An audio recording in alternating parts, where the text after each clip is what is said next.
안녕하십니까, 쇼킹 부동산입니다. 저희가 예전부터 말씀드렸던 것이 있습니다. 10년 전과 너무 유사하게 흘러간다고요. 전 세계를 뒤흔든 위기가 왔고 빠른 경제 회복과 원자재 급등에 따른 물가 불안이 찾아오게 됩니다. 그리고 나서 지속적으로 금리 인상을 할 수밖에 없게 되겠죠. 진보 정부에서 보수 정부로 정권 교체가 이루어지는 것도 똑같으면서 그 과정에서 규제 완화가 일어나게 됩니다. 그리고 집값은 어떻게 됐을까요? 오늘 영상 재밌습니다. 영상 전에 구독 부탁드리겠습니다. 보수정부와 진보정부는요, 다주택자들을 어떻게 볼까요? 보수정부는 다주택자가 세금 많이 내고 전셋집 제공하는 애국자라고 보고, 진보정부는 투기꾼들이라고 나쁜 사람들이라고 치부를 할까요? 그렇지 않다고 말씀을 드렸습니다. 노태우 정부와 김대중 정부의 부동산 정책을 보면 좀 쉽게 이해가 되실 겁니다. 먼저 노태우 정부 양도세 중과 시행했죠. 종합토지세 과세를 시작을 했습니다. 주택 200만호 건설 계획으로 1기 신도시 사업을 추진을 했고요. 토지 공개념을 도입을 했어요. 토지 초과이익세법과 택지 소유 상한제 등을 시행을 했습니다. 반면에 민주정부라고 할 수 있는 김대중 정부에서는요, 분양가 자율화를 시행을 했고요. 종합소득세 한시적 폐지를 시행을 했습니다. 재건축과 재개발 활성화 방안을 진행을 했다는 부분이죠. 그래서 집값이 과열되면 보수정부도 투기 억제책을 발표하고요. 부동산 시장이 침체가 되면 진보정부도 부동산 시장 활성화 대책을 꺼내들게 됩니다. 그래서 정부의 정치 이념과 상관없이 시장 흐름에 맞는 정책이 발표가 된다는 거죠. 자, 10년 전과 똑같다면 이명박 전 대통령 부동산 공약은 어땠을까요? 그 당시 당선됐을 때 부동산 공약을 정리한 기사를 좀 참고해서 영상을 제작을 했습니다. 자, 먼저 부동산 공약 총정리할 때 요약이 어떻게 되어 있었냐면은 시장 친화적인 내용이 주류를 이룬다고 되어 있습니다. 그래서 어떤 내용이 들어가나 봤더니 제일 먼저 재개발 재건축 규제 완화 부분이 나와요. 이 당선인은 이렇게 이야기했답니다. 세금 위주 규제 정책은 시장 기능을 왜곡할 수 있는 만큼 집값 안정책은 수요가 있는 곳에 집을 더 짓는 공급 정책 위주로 전환하겠다고 밝히면서 재건축 재개발 규제 완화를 언급한 거예요. 그래서 이 기사에서는 강남 재건축 추진단지는 제한적으로 규제가 완화될 거다 이렇게 전망을 했습니다. 그리고 일부 1주택자 종부세, 양도세 경감 부분이 언급되고요. 신혼부부 내 집 마련 촉진 부분이 나오게 됩니다. 추가로 대출 규제 완화 부분도 포함이 돼요. 총부채 상환 비율과 담보대출 인정 비율 등의 대출 규제는 장소와 시기에 따라서 탄력적으로 적용한다는 게 이명박 당선자의 구상이다 이렇게 되어 있습니다. 자, 그러면은 현재 윤석열 정부에 대한 언론의 기대감을 한번 좀 보여드릴까요? 먼저 재건축 규제 완화 기대가 언론에 지금 많이 나오고 있죠. 그래서 건설주가 크게 올랐습니다. 그리고 1주택자 부담 완화 부분과 LTV 규제 완화 부분, 그리고 신혼부부 주택 공급 정책 등이 지금 언급이 되고 있죠. 거의 비슷합니다. 자, 그럼 이명박 정부의 임기 시작 시기의 부동산 상황을 볼까요?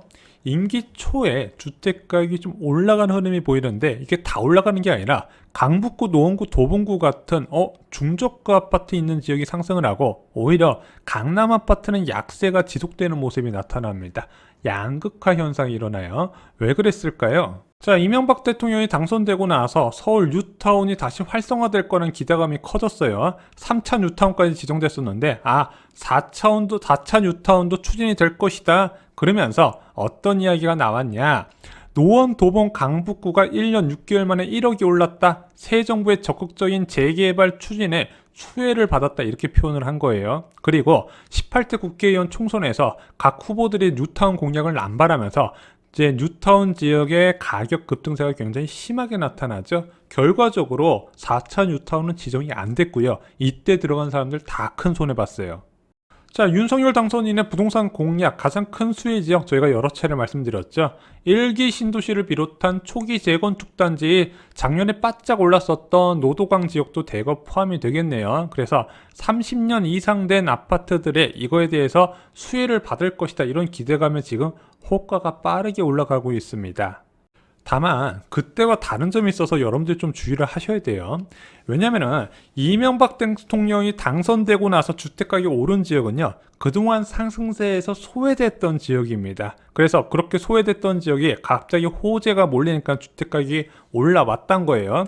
자, 그런데 이미 1기 신도시를 비롯한 초기 재건축 아파트 단지들의 매매값이 높은 수준에 있다는 거 여러분들도 다 아실 거예요. 과연 분당 아파트 가격 수준이 더 여기서 먹을 게 있을 것인가? 저는 그 부분까지는 잘 모르겠어요. 약간 회의적으로 보고 있습니다.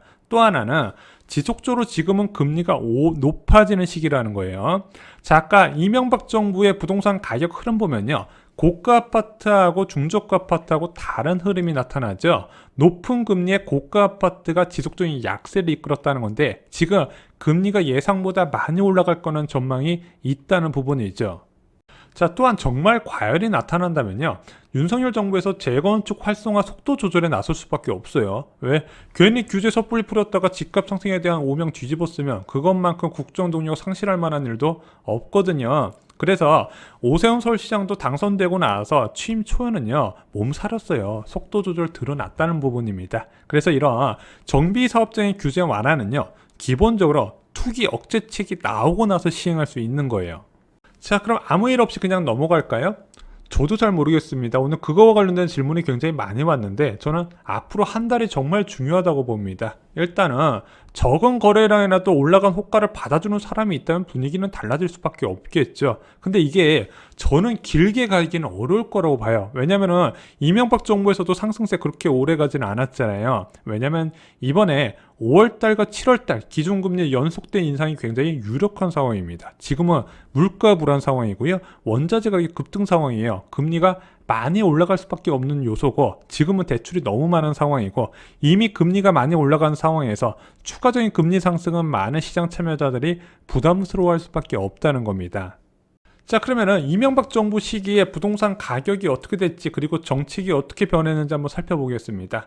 여러분들도 아시다시피 이명박 정부 시기에는요, 집값 하락 시기였어요. 주택가격 많이 떨어졌죠.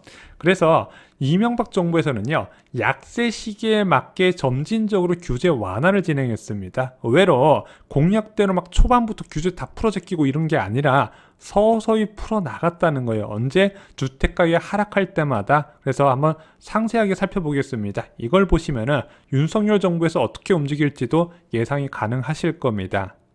자, 먼저 이명박 정부 임기 시절의 부동산 정책 보겠습니다. 임기 초 2008년 보겠습니다. 자, 어떤 정책부터 세웠을까요? 이명박 정부 3월에 출범했는데요, 상반기 내내에는요, 부동산 정책에 대해서 거의 안 건드렸습니다. 이것만 빼고요, 바로 지방 미분양 주택 대책을 발표한 게 다였습니다. 그리고 나서 9월달에 보금자리 주택 150만호 공급 계획을 발표해요.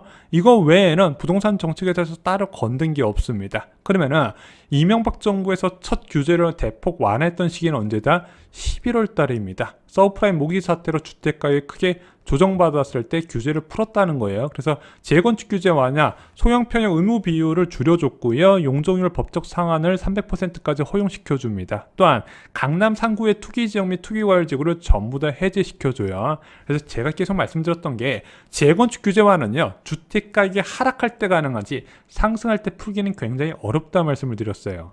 이듬해 9월에 2월과 3월 달에도 지속적으로 규제 완화 방안이 나옵니다. 왜? 서브프라임 모기 사태로 이때까지는 주택시장이 진짜로 급락을 했었거든요. 그래서 미분양 주택에 대한 양도세 한시 감면과 다주택자 양도세 중과 유예 방안이 이때 나오게 됩니다. 그리고 나서 하반기 들어갈 때 어떻게 되는지 아시나요? 규제 강화 방안이 나옵니다. 먼저 공급 확대 방안으로 도시형 생활주택과 오피스텔 규제 완화 방안이 8월에 나오고요. 그리고 수도권 LTV 규제가 오히려 강화돼요. 60%에서 50%로 강화됩니다. 야, 왜 규제를 풀다가 갑자기 강화했을까? 부동산 가격이 2009년 하반기부터 뛰었거든요. 왜냐면은 콜금리를 크게 낮췄고요, 양도세 규제를 풀어주다 보니까 부동산 가격이 일시에 반등을 해버렸기 때문에 규제책이 나왔다는 겁니다. 자, 그리고 1년 뒤에 다시 부동산 관련 규제가 대폭 완화가 됩니다. 양도소득세 중과 완화가 연장되고요. 취득세 감면도 1년 연장이 됩니다. 보금자리 주택 사전 예약도 축소가 되고요. 공공 중심으로 공급되던 이제 보금자리 주택이 민영 중심 비율이 늘어나게 돼요. DTI도 한시적 자율화가 나타나게 됩니다. 왜? 2010년 하반기부터 부동산 시장이 다시 침체로 들어가죠. 이것이 임기 끝까지 이 하락세가 이어지게 됩니다. 그러면서 부동산 규제가 대부분 2012년까지 다 풀리게 돼요. 하지만 부동산 가격의 침체는 계속해서 이어졌다는 부분이죠. 자, 이명박 정부의 부동산 정책을 보면서 차기 정부의 올해 부동산 정책을 예상해 보면요. 첫 번째, 대구를 비롯한 침체 지역의 규제 완화 부분이 먼저 나올 것 같습니다. 그래서 미분양 아파트에 대한 대책과 규제 지역 완화 부분이 언급이 될 가능성이 있어요. 두 번째는 1주택자 중심의 세제 완화 논의가 나올 것으로 보여집니다. 근데 이것은 여야가 동시에 양당의 후보들이 모두 다 주장했기 때문에 양측에서 합의하는 부분은 좀 완화될 가능성이 있는데 1주택자 세금 깎아준다고 부동산 가격이 오르진 않아요. 세 번째는요, 다주택자 한시적 양도세 중과 배제 논의가 나올 것 같습니다.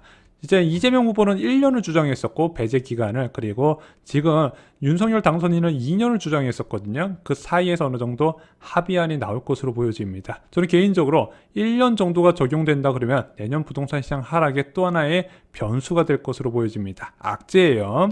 네 번째는요, 이제 재건축 규제 완화 부분인데 아까도 말씀드렸지만 이것을 현재 부동산 시장이 좀 불안할 조짐인 상황에서 쉽게 완화하지 못할 것으로 봐요. 그래서 시장 분위기를 보면서 속도 조절할 가능성이 있다고 보고 있습니다. 마지막으로 공급 확대 방안은 아마 올해 중에 좀 어떤 식으로 나오지 않을까 생각이 듭니다. 그래서 윤석열 정부에서는요, 대놓고 규제를 초반부터 많이 풀기보다는 부동산 시장 하락세가 나타나면 더 공격적인 규제 완화에 나설 가능성이 있다 보고 있습니다.